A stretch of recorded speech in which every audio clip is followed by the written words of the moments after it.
people, for today's video is, so guys, nagtinda na naman ako ng gulay. So from Pinoy Pantry, Filipino food, ito na naman tayo sa Filipino vegetables or Filipino gulay. So itong gulay guys, angkat ko lang to or nagre-reseller lang ako. Ang supplier talaga nito, ang nagtanim is a pure Filipina sa kabilang lugar. And greenhouse talaga siya guys, at meron siyang greenhouse at lahat ng vegetables Pinoy, seeds from Philippines. Ang lahat ng Filipina dito sa Croatia, kanya talaga mag-order. Aside from nakakain ka na nga ng Pinoy vegetables, organic pa.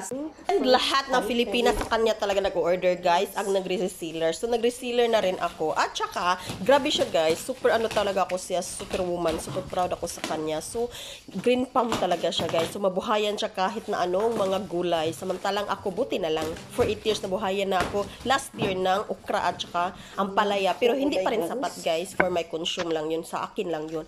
Pero pag magbibenta sa kanya talaga, sikita nyo ang dami. Lahat talaga guys, from chili oil garlic, at as well as yung chili na sausawan. Ang sarap at ang sulit. Sabi nila mahal pero worth it. So, hindi naman lahat guys na every season is matubo siya. So, season na lang. From springtime na magsisidlings up until na before autumn. So, meron pa. At ang ginagawa namin dito, i-frozen namin. Pero, para sa pag-winter at saka autumn, meron kaming madukot ng mga Filipino gulay.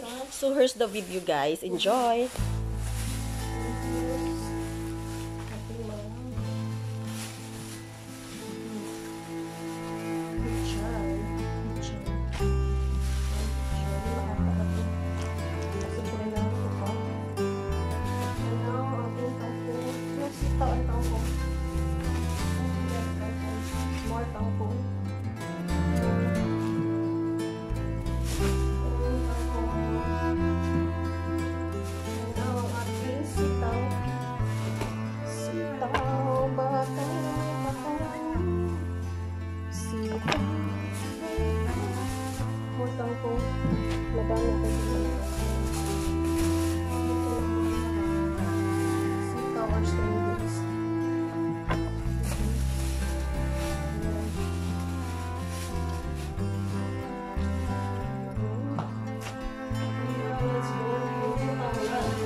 Dami guys, so 15 kg to. Ayan, 15 kg.